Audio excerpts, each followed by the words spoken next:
ಭಗವದ್ಭಕ್ತರೇ, ದರ್ಶನ ಸಂದರ್ಶನ ವಿತ್ ಹರ್ಷವರ್ಧನಕ್ಕೆ ಸ್ವಾಗತ.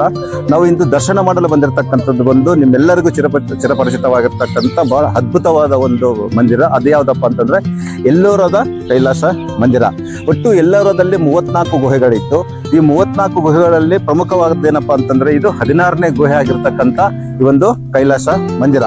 ಟೋಟಲ್ ಇಲ್ಲಿ 34ರಲ್ಲಿ 1ರಿಂದ 12 ಬಂದು ಬೌದ್ಧ ಧರ್ಮಕ್ಕೆ ಸಂಬಂಧಪಟ್ಟಿರ್ತಕ್ಕಂಥ ಗುಹೆಗಳಾದರೆ 13ರಿಂದ 29 ಬಂದು ಏನಾಗಿದೆ ಅಂದ್ರೆ ಹಿಂದೂ ಧರ್ಮಕ್ಕೆ ಸಂಬಂಧಪಟ್ಟಕ್ಕಂಥ ಏನಿದೆ ಅಂದ್ರೆ ಈ ಕೇವ್ಸ್ ಅಥವಾ ಗುಹೆಗಳಿದೆ.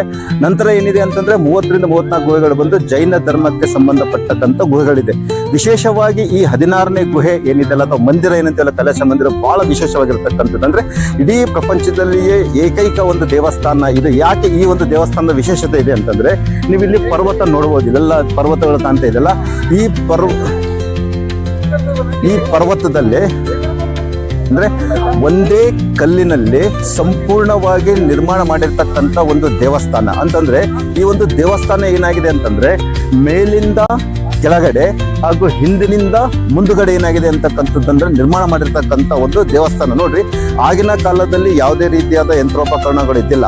ಕೇವಲ ಸುತ್ತಿಗೆ ಮತ್ತು ಉಳೆಯಿಂದ ದೇವಸ್ಥಾನವನ್ನು ಮೇಲಿಂದ ಕೆಳಗಡೆ ಭಾಗದಲ್ಲಿ ಕೆತ್ತನೆ ಮಾಡ್ಕೊಂಡು ಬಂದು ನಂತರ ಕೆಳಗಡೆಯಿಂದ ಹಿಂದುಗಡೆ ಭಾಗದಿಂದ ಮುಂದುಗಡೆ ಭಾಗಕ್ಕೆ ಕೆತ್ತನೆ ಮಾಡಿರ್ತಕ್ಕಂಥ ಪ್ರಪಂಚದ ಏಕೈಕ ಅದ್ಭುತವಾದ ಎಲ್ಲೋರದಲ್ಲಿಯೇ ಬಹಳ ವಿಶೇಷವಾದ ಪ್ರಮುಖವಾದತಕ್ಕಂಥ ಒಂದು ದೇವಸ್ಥಾನ. ಅದು ಯಾವುದಪ್ಪ ಅಂತಂದ್ರೆ ಕೈಲಾಸ ಮಂದಿರ.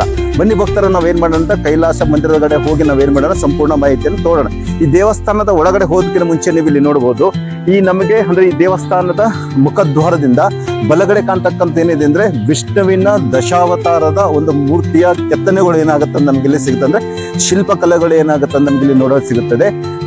ಅದೇ ರೀತಿ ನೀವು ಇಲ್ಲಿ ನೋಡ್ಬೋದು, ಈ ದೇವಸ್ಥಾನದ ಅಭಿಮುಖವಾಗಿ ನಿಂತಿದ್ದ ಎಡಭಾಗದಲ್ಲಿ ಏನಿದೆ ಅಂತಂದ್ರೆ ಕೆಲವೊಂದು ದೇವತೆಗಳು ಮತ್ತು ಇಲ್ಲಿ ಈಶ್ವರಿಗೆ ಸಂಬಂಧಪಟ್ಟಿರ್ತಕ್ಕಂಥ ಶೈವ ಪಂಥಕ್ಕೆ ಸಂಬಂಧಪಟ್ಟಿರ್ತಕ್ಕಂಥ ಉತ್ತರ ಭಾಗದಲ್ಲಿ ಏನಾಗುತ್ತಂದ್ರೆ ಉತ್ತರ ಭಾಗದಲ್ಲಿ ಶೈವ ಧರ್ಮಕ್ಕೆ ಸಂಬಂಧಪಟ್ಟಿರ್ತಕ್ಕಂಥ ಶಿಲ್ಪಕಲೆಗಳು ಏನಾಗುತ್ತೆ ನಮಗೆ ನೋಡಲು ಸಿಗ್ತದೆ.